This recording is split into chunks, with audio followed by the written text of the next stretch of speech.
Hi friends, welcome back to our channel. ఈ వీడియోలో అయితే మీకు ఫేస్ డిటెక్షన్ ప్రాజెక్ట్ ఎలా చేయాలనేది నేను మీకు క్లియర్‌గా ఎక్స్‌ప్లెయిన్ చేస్తాను. కంప్లీట్‌గా ఈ ప్రాజెక్ట్ అంతా కూడా మనం పైథాన్ యూజ్ చేస్తున్నాం ఫ్రెండ్స్. సో, నేను ముందుగా మీకు కొన్ని చెప్తాను. అవి ఇన్‌స్టాల్ అయ్యి ఉన్నాయో లేదో చెక్ చేసుకోండి. ఈ ప్రాజెక్ట్ చేయాలంటే మీకు ఖచ్చితంగా మీ సిస్టమ్‌లో అనేది పైథాన్ 3.11 అయితే ఇన్‌స్టాల్ అయ్యి ఉండాలి. ఎందుకు అంటే మనం ఇంపోర్ట్ చేసుకునే ప్యాకేజెస్ అనేవి 3.11లోనే సపోర్ట్ చేస్తున్నాయి. వేరే వెర్షన్స్‌లో సపోర్ట్ చేయట్లేదు. సో, మీ సిస్టమ్‌లో 3.11 ఇన్‌స్టాల్ అయిందో లేదో ఒకసారి చెక్ చేసుకోండి. మన సోర్స్ కోడ్‌ని నేను 3 పార్ట్స్ కింద డివైడ్ చేశాను ఫ్రెండ్స్. సో, ఒక్కొక్క పార్ట్‌ని నీట్‌గా ఎక్స్‌ప్లెయిన్ చేసుకుంటూ వెళ్తాను. సో, ఇది మన ఫస్ట్ పార్ట్ ఫ్రెండ్స్. సో, ఏంటంటే ఫస్ట్ స్టేట్మెంట్‌లో మనం ఏమేమైతే ఇంపోర్ట్ చేసుకోవాలో మన ప్రాజెక్ట్‌కి కావాల్సినయి అవన్నీ కూడా ఫస్ట్ ఇంపోర్ట్ సెక్షన్‌లో రాయాలి. ఇంపోర్ట్ సీవీ2 అని ఎందుకు రాస్తున్నానంటే అసలు సీవీ2 అంటే ఏంటంటే కంప్యూటర్ విజన్ అనమాట. ఒక వన్ వర్డ్‌లో చెప్పాలంటే కంప్యూటర్ చూడగలదు ఈ సీవీ2ని యూజ్ చేసుకొని. మన నెక్స్ట్ స్టెప్ వచ్చేసి ఒక అల్గారిథమ్‌ని ఇంపోర్ట్ చేసుకుంటాం ఫ్రెండ్స్. ఈ అల్గారిథమ్ ఎందుకంటే మన ఫేస్ డిటెక్ట్ చేయడం కోసం మనం మోడల్‌ని అయితే ట్రైన్ చేయట్లేదు. బట్ ఈ అల్గారిథమ్‌ని యూజ్ చేసుకొని మనం ఫేస్‌ని అయితే డిటెక్ట్ చేయొచ్చు.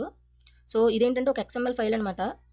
ఇది ఎలా డౌన్‌లోడ్ చేసుకోవాలనేది నేను మీకు చూపిస్తాను. అలాగే డౌన్‌లోడ్ చేసుకున్న తర్వాత ఇక్కడ మీ పాత్ అనేదైతే స్పెసిఫై చేయండి. మీ ఏ ఏరియాలో అయితే మీ కంప్యూటర్‌లో ఎక్కడైతే ఆ ఫైల్ అనేది డౌన్‌లోడ్ అయిందో ఆ పాత్‌ని అనేది అక్కడ స్పెసిఫై చేయండి చాలు. హర్ క్యాస్కేడ్ అల్గారిథమ్‌ని ఎలా డౌన్‌లోడ్ చేయాలో ఇప్పుడు నేను మీకు చూపిస్తాను చూడండి. ఫస్ట్ గూగుల్ ఓపెన్ చేసి హర్ క్యాస్కేడ్ అల్గారిథమ్ అని చెప్పి ఎక్స్ఎంఎల్ డౌన్‌లోడ్ అని టైప్ చేయండి ఫ్రెండ్స్. ఇది ఇంపార్టెంట్. ఈ ఓన్ టైప్ చేసి ఎంటర్ ప్రెస్ చేయండి. చేసిన తర్వాత కిందకి స్క్రోల్ చేసి ఇక్కడ గిట్‌హబ్ ఉంది చూసారా? ఓపెన్ సివి డాట్ ఇది ఉన్నదాన్ని సెలెక్ట్ చేసుకోండి. సెలెక్ట్ చేశాక ఇలా కిందకి స్క్రోల్ చేయండి. ఇక్కడ ఎక్స్ఎంఎల్ అని కనిపిస్తుంది చూసారా? ఈ ఫైల్‌ని మనం డౌన్‌లోడ్ చేసుకోవాలి ఫ్రెండ్స్. సింపుల్‌గా ఇక్కడ రైట్ సైడ్ డౌన్‌లోడ్ సింబల్ అని చూసారా? డౌన్‌లోడ్ మీద క్లిక్ చేయండి. సో, ఫస్ట్ ఇక్కడ మీకు డౌన్‌లోడ్ అయింది చూసారా? ఇది ఓపెన్ చేయండి. సో, అది డౌన్‌లోడ్ అయిన తర్వాత మీరు సింపుల్‌గా ఇక్కడికొచ్చి ఇక్కడ కాపీ పాత్ అని చూసారా? ఈ కాపీ పాత్‌ని కాపీ చేసుకోండి. కాపీ చేసి మనకి కోడ్‌లో చూపించాను కదా! అక్కడైతే పేస్ట్ చేయండి. మన నెక్స్ట్ స్టెప్ వచ్చేసి కెమెరాని ఇనిషియలైజ్ చేసుకోవాలనమాట. సివి2 డాట్ వీడియో క్యాప్చర్ అంటే ఏంటంటే మన కెమెరాని అనేది ఇనిషియలైజ్ చేసుకున్నాం. ఇక్కడ 0 అనేది ఎందుకంటే మన డిఫాల్ట్ కెమెరా అనమాట. అంటే ల్యాప్‌టాప్స్‌కి ఇన్‌బిల్ట్‌గా కెమెరాస్ వస్తుంది కదా! సో, దాన్ని యాక్సెస్ చేసుకోవాలంటే 0 ఇవ్వాలి. మీరు ఎక్స్‌టర్నల్‌గా ఏదైనా కెమెరాని కనెక్ట్ చేసుకున్నట్టయితే మీరు ఇక్కడ 0 తీసేసి 1 అనేది స్పెసిఫై చేయాలి. సో, నెక్స్ట్ మనం వైల్ లూప్ రాస్తున్నాం. వైల్ లూప్ ఎందుకంటే ఎన్ని టైమ్స్ క్రియేట్ అవ్వాలో తెలియనప్పుడు యూజ్ చేసేదే వైల్ లూప్. సో, ఇక్కడ కూడా అంతే. ఒక యూజర్ అనేవాడు ఎంతసేపు క్యామ్ అనేది ఆన్‌లో ఉంటదో మనకు తెలుసా? తెలీదు కదా! సో, అందుకని చెప్పేసి మనం ఇక్కడ వైల్ లూప్ అనేది యూజ్ చేసాం. యూజ్ చేసి ఇక్కడ క్యాప్చర్ చేస్తాం కదా! అవన్నీ ఇక్కడ రీడ్ చేస్తామనమాట. రీడ్ చేసి ఐఎంజీలో స్టోర్ చేసుకుంటున్నాం.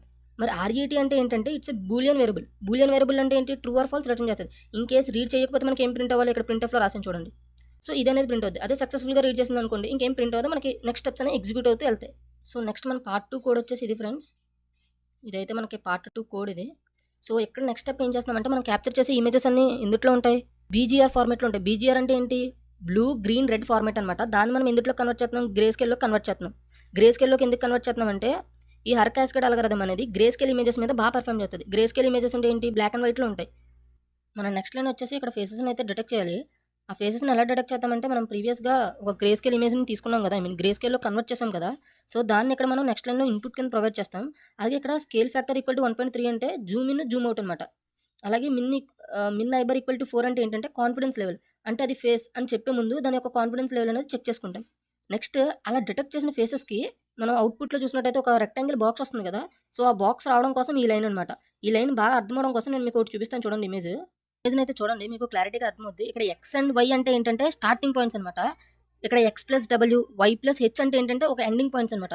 ఇక్కడ ఎక్స్ అంటే హారిజాంటల్ లైన్, వై అంటే వెర్టికల్ లైన్. ఇక్కడ హారిజాంటల్ లైన్‌కి, వెర్టికల్ లైన్స్‌కి డిఫరెన్స్ తెలియడం కోసం నేను ఈ లైన్స్ కూడా డ్రా చేశాను. ఇప్పుడు ఇది నేను ప్రోగ్రామ్‌లో రాసాను కదా లైన్, ఆ లైన్‌తో కంపేర్ చేసుకోండి చాలా బాగా అర్థమవుద్ది. సో, ఇప్పుడు ఒకసారి ఈ లైన్ చూడండి మీకే అర్థమవుతది. ఎక్స్ అండ్ వై అంటే ఏంటో అర్థమైంది కదా! అలాగే X plus W, Y plus H ఇవి కూడా క్లారిటీ వచ్చిందిగా! సో, ఇప్పుడేంటంటే ఈ 0, 0, 225 అంటే ఏంటంటే మనకి రెక్టాంగిల్ కలర్ ఒక కలర్ వస్తుంది చూసారా? Red colour. అలా రావడానికి ఇదనమాట. అలాగా మీరు చేంజ్ చేసుకోవాలంటే కలర్ చేంజ్ చేసుకోవాలంటే ఇక్కడ వాల్యూస్ చేంజ్ చేసుకుంటే మీకు ఆటోమేటిక్‌గా కలర్ అనేది చేంజ్ అయిపోద్ది. ఈ 4 అంటే ఏంటంటే థిక్‌నెస్. బోర్డర్స్ అవుట్ వస్తుంది చూసారా? రెక్టాంగులర్ షేప్ దాని యొక్క థిక్‌నెస్ ఎంత ఉండాలి అని చెప్పడానికి ఇది. సో, ఇది ఫ్రెండ్స్ మన పార్ట్ 3 కోడ్ అయితే. ఇందులో ఫస్ట్ స్టెప్ ఏంటంటే మనం ఆల్రెడీ డిటెక్ట్ చేసాం. అలాగే రెక్టాంగులర్ బాక్స్ కూడా డ్రా చేసుకున్నాం కదా!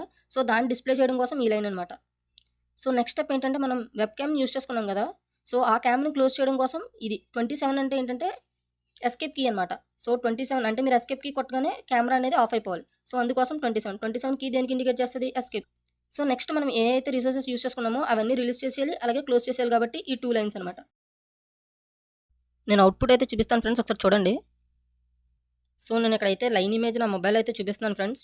సో, చూడండి ఇది లైన్ ఇమేజ్‌ని అయితే క్యాప్చర్ చేయట్లేదు. ఎందుకంటే ఇది హ్యూమన్ కాదు కాబట్టి ఇదైతే క్యాప్చర్ చేయట్లేదు. నేను ఇప్పుడైతే హ్యూమన్ ఫేస్ చూపిస్తాను. అప్పుడు చూడండి ఎలా క్యాప్చర్ చేస్తదో. సో, చూడండి ఫ్రెండ్స్ హ్యూమన్ ఫేస్ చూపించగానే ఎలా అయితే డిటెక్ట్ చేసిందో ఇది ఫ్రెండ్స్ మన ప్రాజెక్ట్. సో, ఈ ప్రాజెక్ట్ ఎలా అనిపించిందో అందరూ నాకు ఒకసారి కామెంట్ సెక్షన్‌లో చెప్పండి. సో ఇది ఫ్రెండ్స్ కంప్లీట్‌గా మన సోర్స్ కోడ్ ఎక్స్‌ప్లనేషన్ అయితే. అందరికీ ఎక్స్‌ప్లనేషన్ నచ్చిందని అనుకుంటున్నాను. ఇంకా ఏమైనా డౌట్స్ ఉంటే గనుక నా కామెంట్ సెక్షన్‌లో ఒకసారి చెప్పండి.